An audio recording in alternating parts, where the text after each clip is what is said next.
Regard.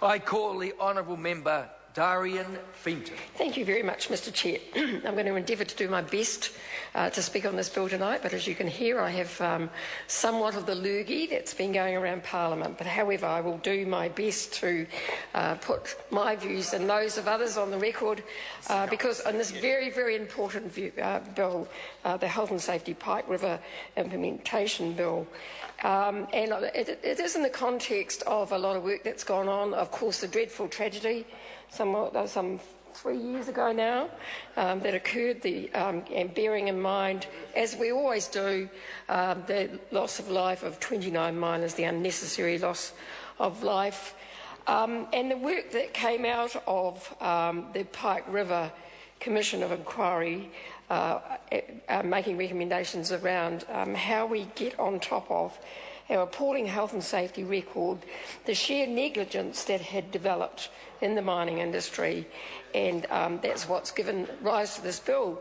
Also want to recognise that there has also been a health and safety task force, and some of their recommendations, I think they reported back in July, but some of their recommendations are being incorporated in or have informed this bill, and also that we have an exposure draft that's been released by the Minister on a new Health and Safety and Employment Act, which is being consulted on at the moment. So there are multiple changes going on in health and safety, and we would all say so there should be, given our disgraceful record of health and safety in this country.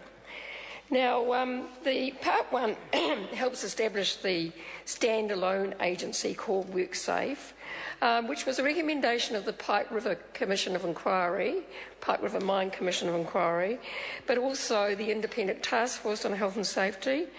Both of those are very comprehensive reports, and I think have built a consensus around the need for major change in our approach to the health and safety of people at work. And that's why Labor is supporting this bill and has been pleased to participate in the Select Committee process, and will work constructively on other health and safety changes that are coming forward.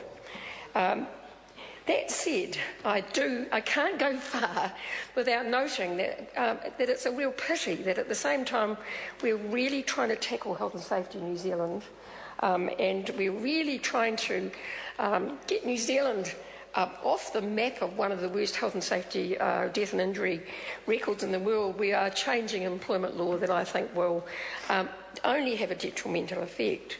However, returning to Part 1, Mr Chair, the task force were particularly clear about the need for tripart involvement, and the Minister's been a little bit cute on that. He did tell the Transport and Industrial Relations Select Committee earlier this year that the WorkSafe Board would include union representation. So he actually used the U word, which I thought was pretty brave of him, because it's not in this bill. It's not in this bill anywhere. And I recall it actually made some headlines. People said, oh, the Minister of Labour is going to have unions on this new task force. Oh, shock horror. But of course, when you look at actually what's in the bill, while there has been an amendment and it has made an improvement to who is on the board of WorkSafe New Zealand, it does not pick up the recommendations of the task force and does not recognise tripartism in the way, certainly, that we understand it, that the International Labour Organisation understands it. And that's why I think Andrew Little's SOP on SOP 387 is an excellent description of what should be in the bill.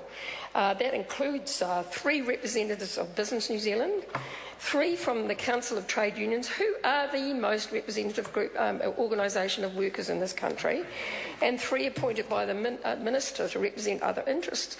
That would be a true tripartite board. And as I said, this is what the Health and Safety Task Force originally recommended. And I can't see any, I have heard no clear reason from the Minister about why he's departing from that. We had no real explanation in the Select Committee. We asked at length the officials to explain to us, in fact, what tripartism means. Some of our national colleagues on the select committee had no idea and were, I think, a little bit outraged at the idea that the Council of Trade Unions had some role, Mr Chair. Darian, Mr Chair, that the Council of Trade Unions would have some role, and I recall one of the members wanted to go to great lengths to talk about the very small number of unions that are outside of the Council of Trade Unions and why didn't they get a say. Well, you know, they can come to make submissions and so on. So the point of a tripartite board like that would mean that there was a genuine independent voice for workers and employers, and of course the government as well. And that means there's consistent representation, there's a consistent voice. And the reason that we're so strong on this, Mr Chair, is because the whole, if you look at all the theme through both the Pike River Commission of Inquiry report and the Independent Task Force report on health and safety, was the fact that a worker's voice, in particular in health and safety over the last 20 years, has been lost. Employee participation has become a tick-the-box exercise.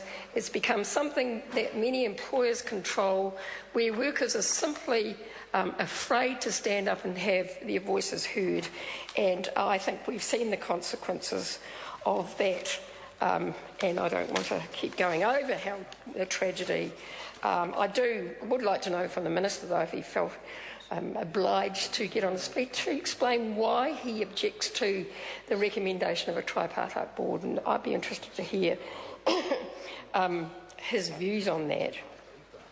The other thing about Part 1 too that I'm a bit concerned about is that the functions provided for the WorkSafe in the bill are pretty much a shadow of those that were recommended by the Health and Safety Task Force.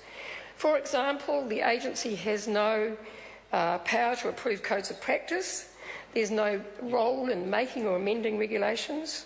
It has no clear lead role in workplace health and safety. It can't make recommendations about the nature of funding, and it has no role in the important job of fostering tripartism or working with unions. Now, I think that's a real shame. I think it's a missed opportunity. There is an opportunity for us to revisit the issue of the board representation. Hopefully, we would see from that tripartite leadership, as we have seen on the Health and Safety Task Force, as we've seen through the Business Forum for Health and Safety as well, where they have been prepared to stand up for business and say, actually, yes, workers should have a voice, they should have a formal voice through their unions, and we shouldn't be afraid of that. So, Mr Chair, I think we are supporting this bill, but I think it's a shame that we can't get this agency off on the right foot, that we need to accept our history and own up to it, that the exclusion of workers and workers' organisations in health and safety and the changes to the Health and Safety Act and Employment Act 1992 were a fundamental mistake, and which has ultimately led to not only the tragedies of the Pike River mine, but many others. The disgraceful record that we have,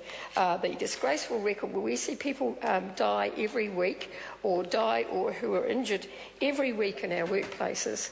I accept that this government is genuine, and I congratulate them for the work that they have led, and their minister's predecessor, Kate Wilkinson as well. I congratulate them for that work, but I think two things. Look, let's understand that unless there's a genuine workers' voice, this is going to be problematical and will continue to be problematical.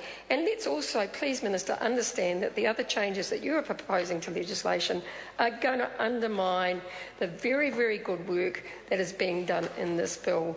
So in Part 1, two things that I've mentioned, there's plenty more to mention, and I'll have another call, I hope, Mr Chair. If I don't get the opportunity, I did just want to mention the issue about the transfer of workers.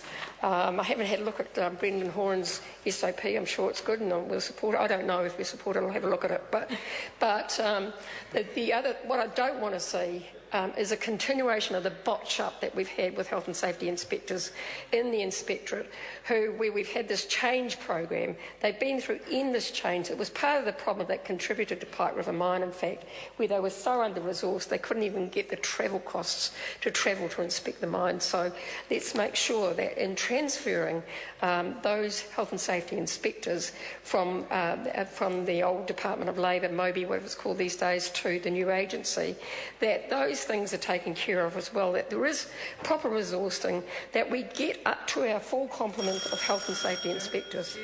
I call the Honourable Member Andrew Little.